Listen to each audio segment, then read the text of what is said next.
Hey guys, welcome to Scouting Giants. I'm Steve Fishkin, joined by Jake Malik, and today we're going to talk about the Dallas Giants game. We're going to recap that game.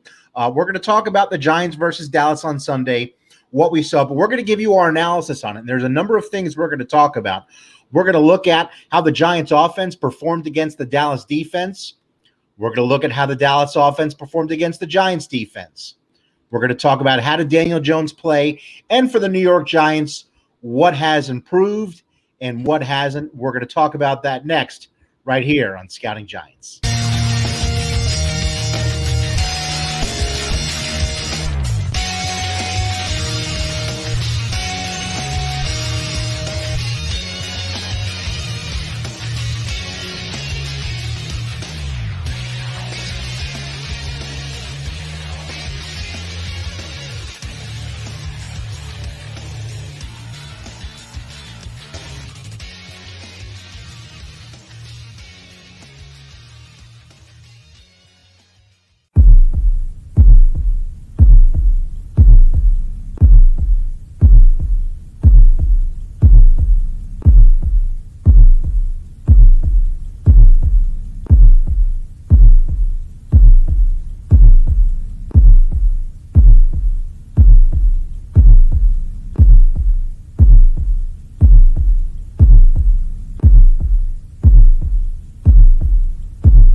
And again, welcome to Scouting Giants. I am Steve Fishkin, joined by Jake Malik. And Jake, we talked last week. We said, hey, maybe we'll be in a good mood this week. I'm in a good mood, but I feel like I shouldn't be. How you feel? How you feeling? We're going to dive into the specifics, but let's talk about Jake Malik, the fan. Forget the analyst. How's the fan doing right now? Good and bad. As a fan, I was ecstatic to see actually points on the board more than like 10 or 15. That was beautiful. Made me ecstatic. It was nice to see a pick six. I loved seeing that. But seeing us lose in heartbreaking fashion absolutely tore me inside. I was heartbroken to watch that because everything was going so well. And we had such a good chance to win. And then the fan inside of me, just a little bit of sadness when they left those two big players on that last drive to ultimately give up the game. And I was so excited thinking, we're going to get our first win. And then the Giants do what they usually seem to do, which is somehow manage to lose the game, even though they had every chance to should have won.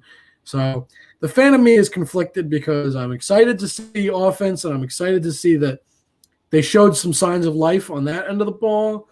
But the other side of me is annoyed with how the defense played because they were what felt like non-existent. And, of course, losing in such a fashion is never fun. That always hurts. Yeah. The fan in me is saying, Jake, and thank you for sharing that, but the fan in me is saying, we're getting closer.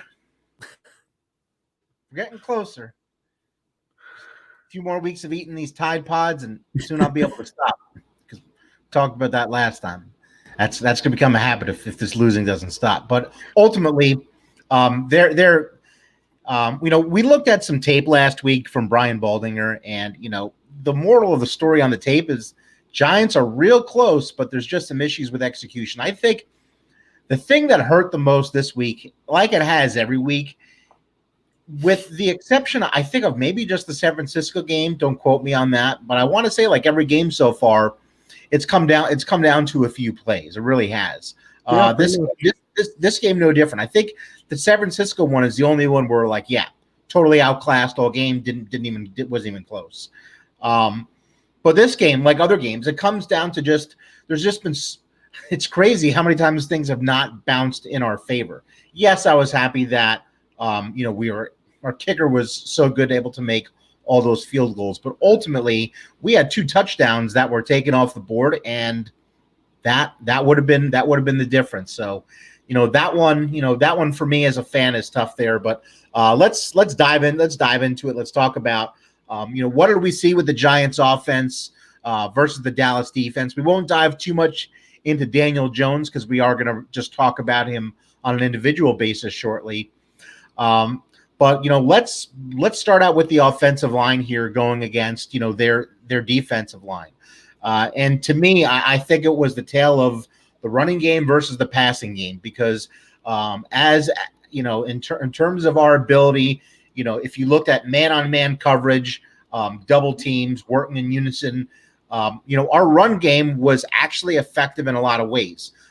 This was in terms of our ability to run the ball. We said last week that the second half last week, the game against the Rams, we started to get it going. Now we can really see that, okay, it is possible, for us to have a run game. But I feel we did a pretty good job in the trenches running the ball, but we just absolutely got destroyed on almost any passing down. Just another game where Daniel Jones, is running for his life. And I think we were hoping that, being able to run the ball, it would keep their defense off balance. But no, when he went back to pass, he was still getting chased out of the pocket every single time. Yeah, it was nice to see that the run game got going. Again, the fan in me did this a couple times during the game. I actually sat, watching the game, and I actually said out loud, "Oh my God, a positive run for more than like 1 or 2 yards." I was ecstatic. It was really awesome. It was great. It was exciting actually because it felt like there were signs of life in terms of the run game, which I feel like we have not seen at all. Even with Saquon Barkley, we haven't really seen all the season. Even when he was healthy, I don't think we really got to see much of that. And Devonta Freeman do what he was able to do on the ground for a decent amount of the game was really exciting as a fan. It made you feel good inside. It made you feel better about this team. And, you hit the nail on the head. The offensive line was great on those on those running plays. They, made holes. They really got lanes for Devonta Freeman, and he obviously took advantage of those, like I just said. But on the passing downs, it felt like Jones was, snapping the ball, and all of a sudden there's already 2 or 3 guys in his face. And, you talk about keeping the defense on their toes, and it worked to an extent that the offense played well and they scored points. And a guy like Darius Slayton, who I will touch on in just a moment, had a great game. And so in that aspect, it did keep them on their toes enough to allow us to score points and get the offense going. But as you said, absolutely, in terms of keeping them on their toes, as in terms of what to rush with that, that front 3, front 4, maybe front 5, depending on their, on the package that they have, it wasn't able to keep them on their toes. That was the one thing that we couldn't keep them from, sniffing at, because it felt like every run play, no matter what they did, the Giants could get the block and get it going. But as soon as they switched over to a passing play, whether it was a play action or just a shotgun set, whatever the formation may have been or the type of play, if it was intended to be a passing play, it felt like Jones was either with hands in his face or on the ground almost every play. The other thing I just wanted to touch on, again, talking about the Giants offense that I just mentioned, Darius Slayton was really exciting to watch. Again, as a fan, as an analyst, as everything, it was really great to see him have a game like he did. 8 receptions on 11 targets for, I believe, 127 yards, no touchdowns, but still a wonderful week. And, just as a fan of not just the Giants, but as the NFL, as an NFL fan in of itself, you want to see guys succeed. And a guy like Darius Slayton, especially after a game, after a game like this, you really want to hope that this is not just a flash in the pan, so to speak. You want to hope that it is something that will be continued, something to continue to see as he plays more and more. You really hope that he's going to take this one good game and try and build on that, and that's what you really hope to see. Yeah, I think Darius Slayton. Here's the thing: he doesn't have number one wide receiver size. I'll let you know a bit about the sound. He doesn't have number one wide receiver size, and I think that they still need that guy. If you look at maybe I don't know if it's really a comparison, but I think if you look at a guy like Tyler Boyd in Cincinnati, he's such a good number two. He would be a number one on a lot of teams, but I still do think we do need that true number one. And to keep Slayton really as a complementary wide receiver, but a complementary wide receiver that has number one wide receiver skill set. But when I look at this again, this is night and day difference between their ability to pass block, and run block. I think when you look at the Dallas defense, we talked last week on tape. Jalen Smith, wasn't playing his best football. I think part of that is the scheme that they're playing there. There isn't an adaptation period to players getting used to a new scheme. I think with Mike Nolan's scheme, that's a scheme that it takes a little bit of time for guys to get on the same page with it. And, we were seeing it there. But Jalen Smith was absolutely tremendous. That was probably the best game that he's had all season long. The Dallas secondary, still, I think that's an issue for them. But ultimately, the Giants were able to get the ball going on the ground, just couldn't do it in the air. And, we'll talk more about that in a bit. So we're going to talk now about the Dallas offense versus the Giants defense. How's it going, Jake? Back with us? Yeah, I don't know. Tech issues. Gotta love it, right? Yeah. You still have that little not sure what to call it. It's weird sound. I don't know. Yeah, it's like robot sound a little bit. How's it now? Any better? Keep talking. I'm gonna keep talking. Is it any better? I heard it a little bit there, not as much. All right. We'll see how it goes when you're back. But Dallas offense versus the Giants defense. So what are your initial thoughts, Jake, in terms of how the Giants matched up against Dallas's offense? It was not what I hoped would happen. I had higher expectations. I understood this offense was really high powered, and I knew that going in. But we talked about how strong this defense was, at least on that defensive front. And I was hoping to get more pressure, especially with what is now a depleted Cowboys offensive line. And they really didn't get the pressure I hoped. They believe they had 2 sacks, and that was it. And not to say that 2 sacks is not good, but at the same time, I felt like they could have done better. And then my worst nightmares came to fruition, which were that our secondary would not be able to hold up and stop this 3-headed monster in Dallas between Amari Cooper, Michael Gallup, and CeeDee Lamb. And Gallup was not entirely relevant until that last drive. I believe he had like 50 yards in the last 2 plays. CeeDee Lamb absolutely torched us, which was painful to watch.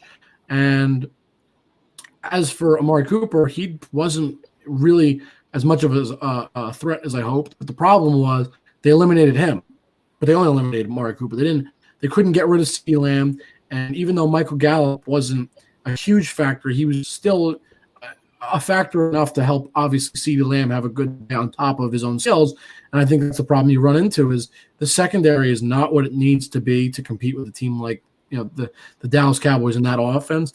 And you saw it on full display. You saw time after time they get torched, especially that last drive. That was killer. You give up 2 huge plays back to back. It's not what you needed to have done. And it kills me. I want to talk about, the whole team. You have the offense show up, right? And now this week you can't get the defense to show up.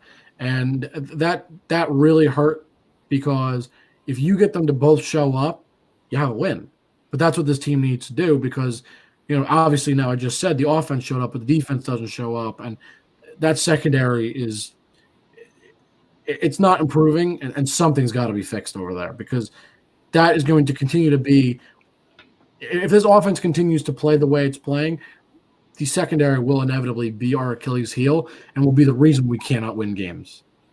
Yeah. you know, I agree with that, and it just seems like whenever we play Dallas, it's always destined to be a close game. It's like we've switched coaches. There's new players on our team. There's new players in that team, but every single game with them, seems to be relatively close over the years. I don't know what it is, but looking at the Giants' defense there, um, the one thing that was certainly missing from this game was the pass rush. And the pass rush, coming from the outside, that I know Lorenzo Carter wasn't available, but I think this game clearly shows that, yes, Kyle Fackrell, situational pass rusher, he has been making plays every single game. He's doing a good job.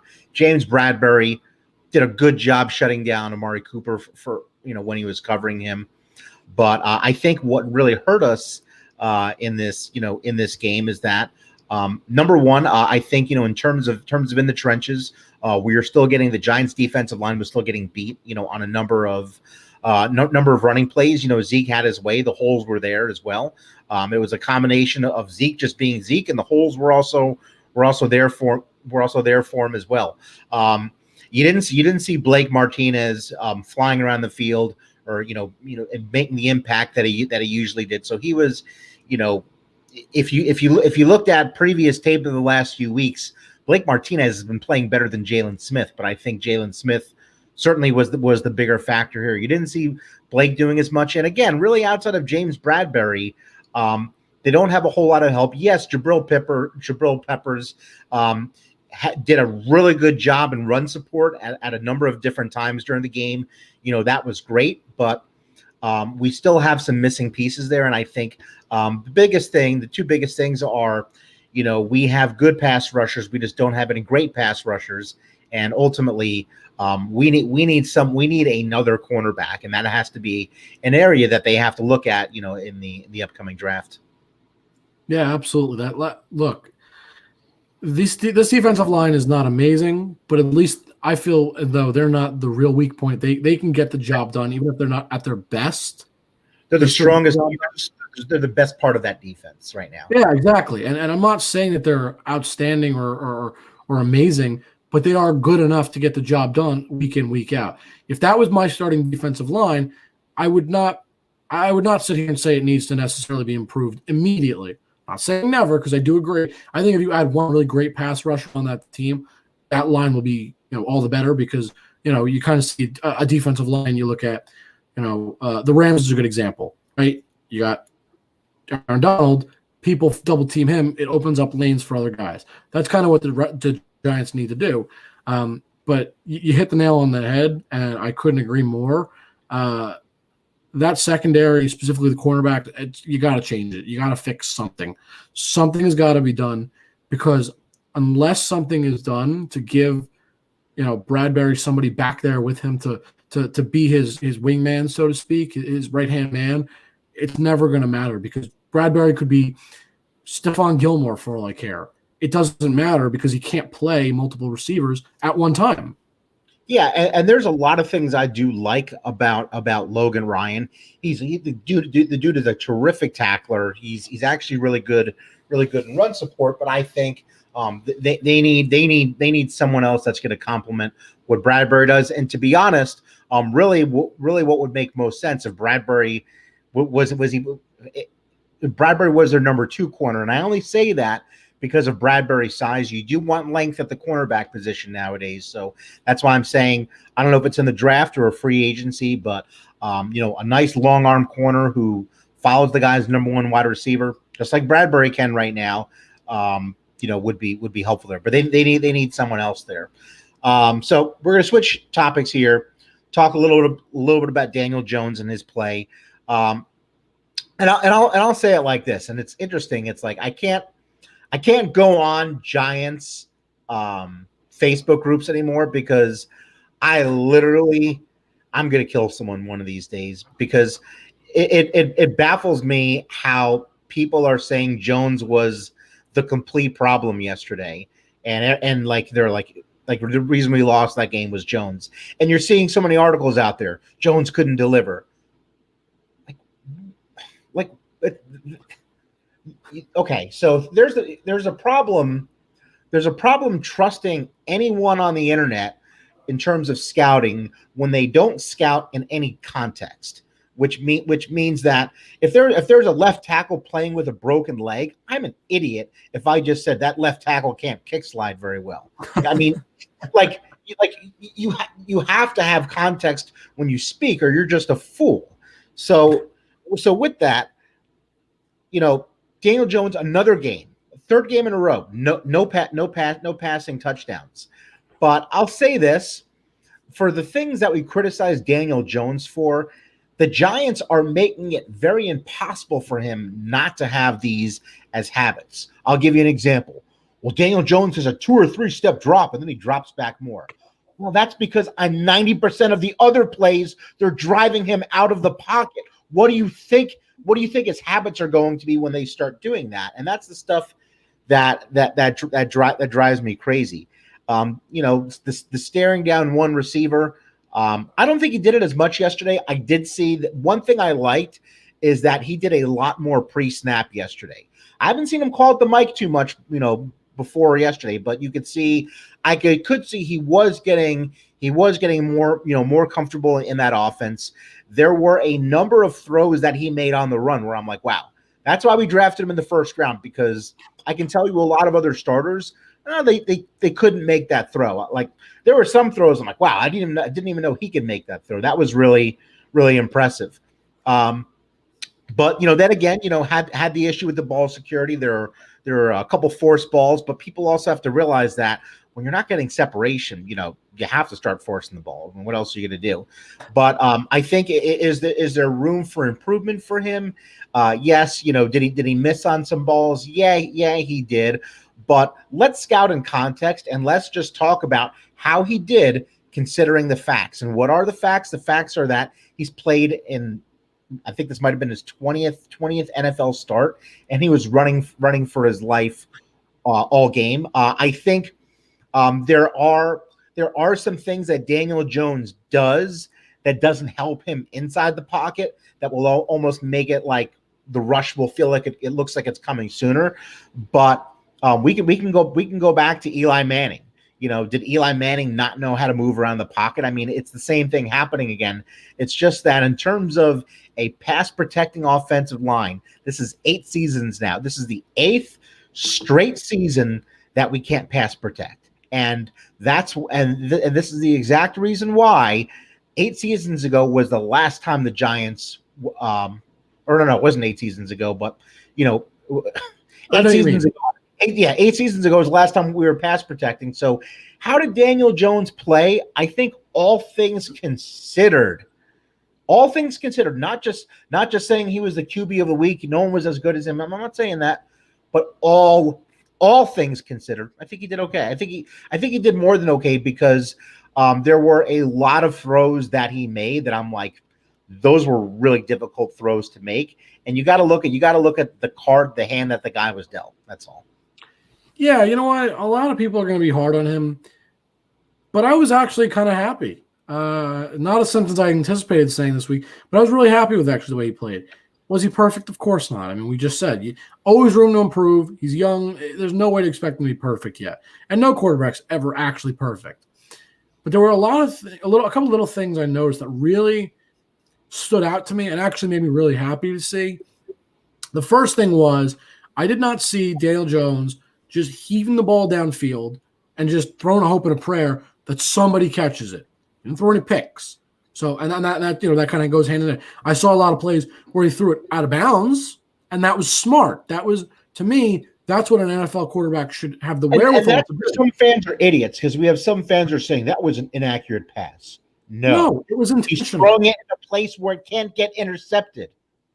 And I love to see that. I really loved seeing that, because for me, did I want him to throw it out of bounds? Of course not. Of course I want him to make the completed pass. But he saw, okay, I have no passes I can make. I can't run right now. I don't, for what, wherever the situation was, he saw I can't do anything. Let me get rid of the ball. And for me, that is the smart play. I don't care if you go 3 and out because you do that. I would much rather the 3 and out because he makes the smart play like that, as opposed to throwing a hope and a prayer down the field and probably getting picked off. That was a little thing that he may have done that a lot of fans don't appreciate, but was really huge, because that's a good habit to get into, actually. That's a great habit to have, which is reading the defense, seeing no open receivers, knowing, having the wherewithal to know I can't run, so my only real play is get out of bounds. That's smart. And the other thing that he did that kind of goes hand in hand with that, he had a couple situations where he was going to get sacked probably. He had nowhere to throw. He didn't have a check down guy that he could reach anymore. And instead, again, of even trying to throw out of bounds, which he might not reach, he just threw it towards the ground, towards the receivers, towards someone's feet that they consider a receiver at that point, just to call the play dead. And again, it's really small, but it's really smart of him. That's something that he's going to continue to learn, and I really was happy to see, because for me, that says I'm understanding my situation. I'm getting more situational awareness now. And that is one of the most important things as he developed that he needs to have. And being able to say, okay, I'm in a situation, I'm about to get sacked. I need to get rid of this ball. And I need to get rid of it safely, but in a smart and efficient way. And that's what he did. And a lot of fans will complain about that, but I was happy to see that. He had some very good throws. He was better than we've seen him in past weeks. Is there room to improve? Yes. But this was probably one of his best games all season in terms of his situational awareness, making smarter plays as opposed to the only play that he saw available. Yep. Agreed 100%. 100%. All right. So we're going to finish off here, just talk about really for the Giants. And I guess when we're talking about a timeline, we could talk about maybe like 3 weeks ago until now. I think that's fair. So if I had to talk about, what I think has improved, the run blocking has improved. That to me is the biggest improvement I have seen. I've seen on the entire team, and with the run blocking improving, the run game itself, has improved. I think on offense, that's the biggest thing we're seeing. In terms of the defense, believe it or not, our secondary is still as secondary as bad as it is. It was worse a few weeks ago when we had Corey Ballantyne there, as our second corner. I feel that was our lowest point. Like, in other words, I know we didn't play as well this week, but we were playing some pretty good receivers. But I think if we look at last week, the week before, there was there's some improvement there. And then I guess we can talk about what hasn't improved, but what do you think has improved? Are you kind of on the same boat there, or maybe something else? Yeah, I really would have to agree with that. I think the only other thing that I can talk about, especially from this week, is Daniel Jones and his situational awareness. I'm not saying it's perfect, but especially this week, he showed me signs of getting better. And along with the run game and the run blocking, I 100% agree.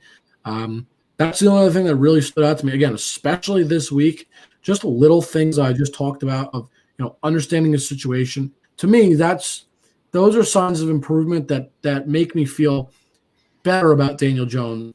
His ability to really emerge as a more talented quarterback than we've seen. For me, if he continues to do what he did this week, I'm not saying he's going to be a top 10 quarterback. Excuse me.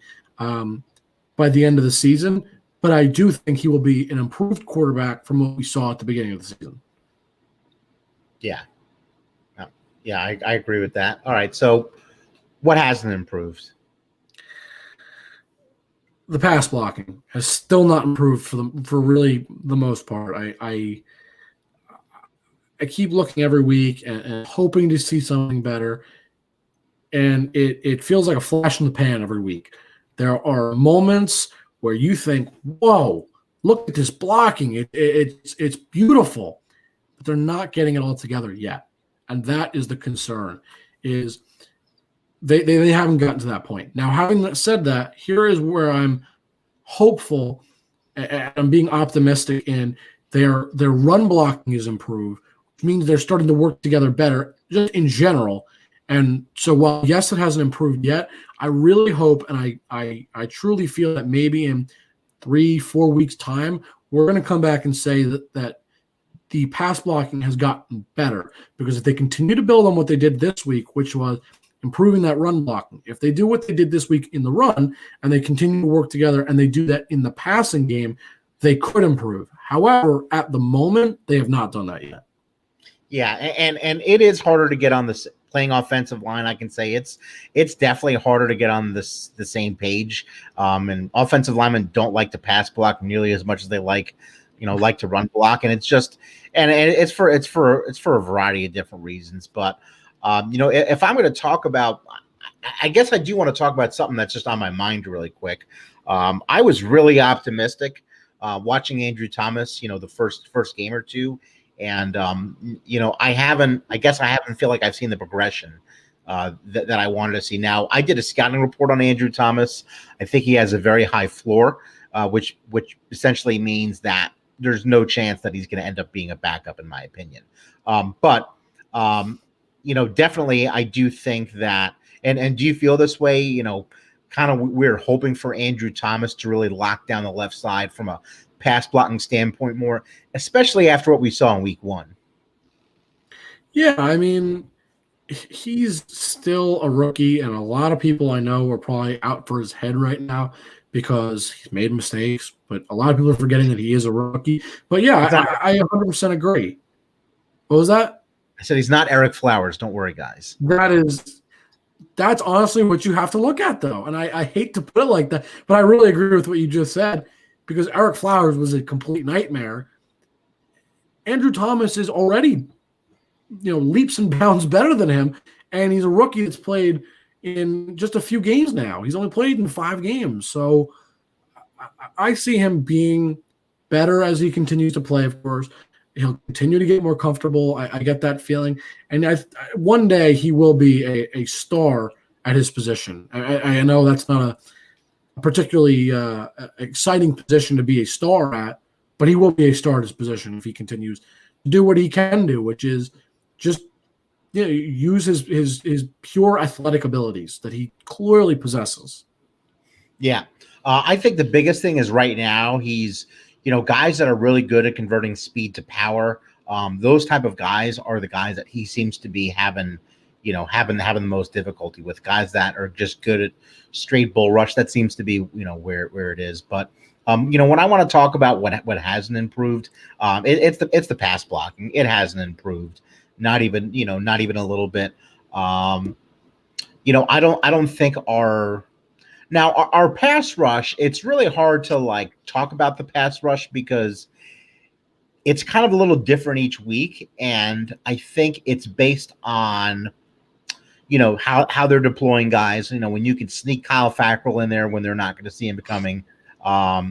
Lorenzo Carter obviously, didn't play, but every now and then he gets his. But, we don't really have – and Marcus Golden is a good pass rusher. But, again, I think one thing that would help the Giants tremendously would be and also, would help their DBs as well, because trust me, it's a lot easier to cover a guy when the quarterback is under duress. So I think we still got to look at getting one of these other premium pass rushers, something they've been talking about for years. But that's kind of where I leave it now.